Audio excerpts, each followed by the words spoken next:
For exploitative sweatshops that employ low-skilled labor for low wages, but instead are trying to promote the development of mid-tech and high-tech industries and innovation hubs.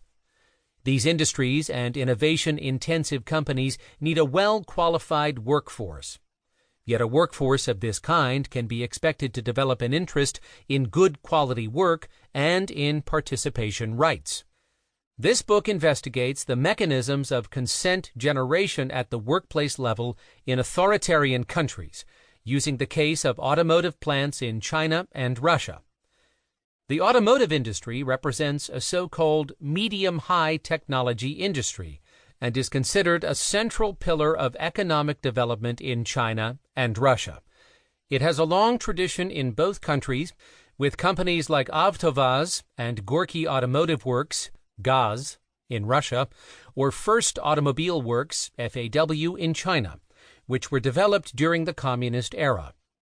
At the same time, in both countries, the sector is increasingly dominated by foreign companies. The automotive industry is characterized by a global standardization of production systems and a focus on lean production.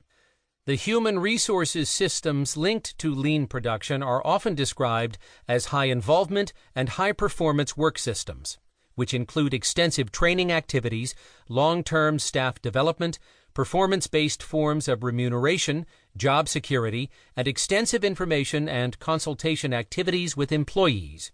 But how do these systems operate under the conditions of an authoritarian society? In the sociology of work, the understanding of the term consent has been strongly influenced by the work of Michael Burawoy.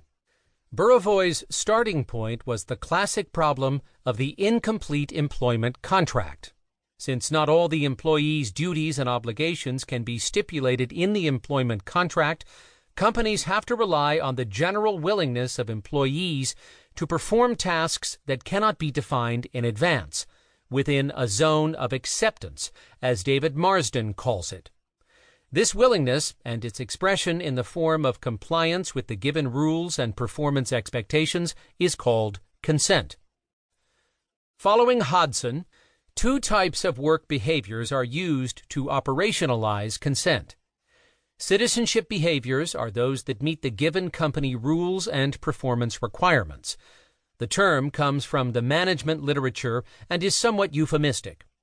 Resistance behaviors encompass different forms of action that range from criticizing the company's rules and performance expectations to open conflict. Conflict is expressed by the dominance of citizenship behaviors and by a low prevalence of resistance. In his theory of consent, Burawoy differentiated between despotic and hegemonic factory regimes. Despotic regimes predominantly employ unskilled and replaceable workers. Power and pressure are the management's main levers. However, where the companies have an interest in retaining and developing their employees, they cannot rely solely on power and pressure, and are instead dependent on the generation of consent. They develop what Burawoy calls hegemonic regimes based on internal incentives, pay, career, opportunities, and so on, and voice opportunities, the representation of interests in collective bargaining. But do these mechanisms work in authoritarian societies in the same way as they do in others? Burawoy developed his theory based on studies of firms in Western societies. There is no established theory of consent generation at the workplace level for authoritarian countries. In empirical workplace studies, researchers often rely on the concept of paternalism.